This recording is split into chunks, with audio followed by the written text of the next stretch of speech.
Chapter 11. Light on the Way of Wisdom. The path of wisdom is the highest way, the way in which all doubt and uncertainty are dispelled, and knowledge and surety are realized. Amid the excitements and pleasures of the world and surging whirlpools of human passions, wisdom, so calm, so silent, and so beautiful, is indeed difficult to find.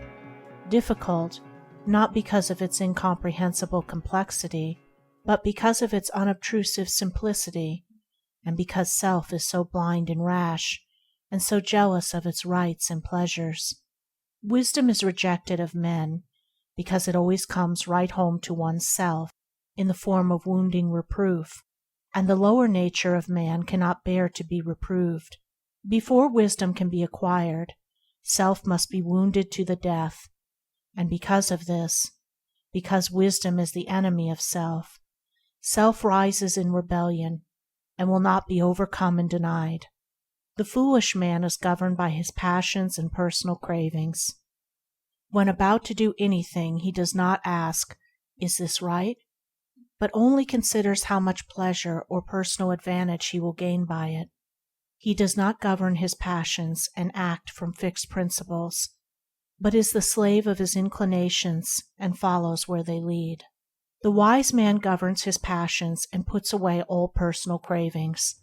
He never acts from impulse and passion, but dispassionately considers what is right to be done and does it.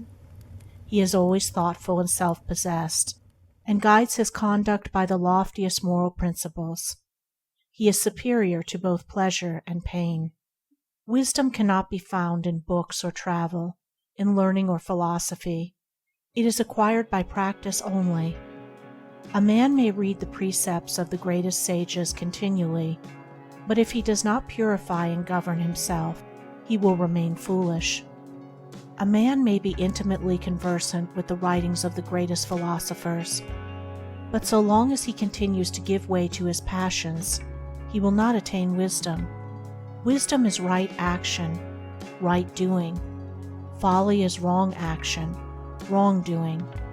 All reading, all studying is in vain if man will not see his errors and give them up.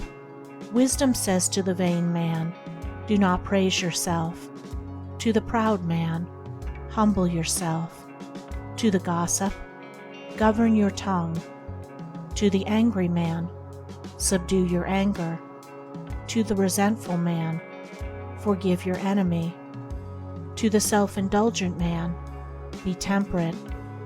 To the impure man, "Purge your heart of lust." And to all men, "Beware of small faults. Do your duty faithfully, and never intermeddle with the duty of another." These things are very simple. The doing of them is simple. But as it leads to the annihilation of self, the selfish tendencies in a man object to them and rise up in revolt against them, loving their own life of turbulent excitement and feverish pleasure, and hating the calm and beautiful silence of wisdom. Thus men remain in folly. Nevertheless, the way of wisdom is always open, is always ready to receive the tread of the pilgrim who has grown weary of the thorny and intricate ways of folly. No man is prevented from becoming wise but by himself. No man can acquire wisdom but by his own exertions.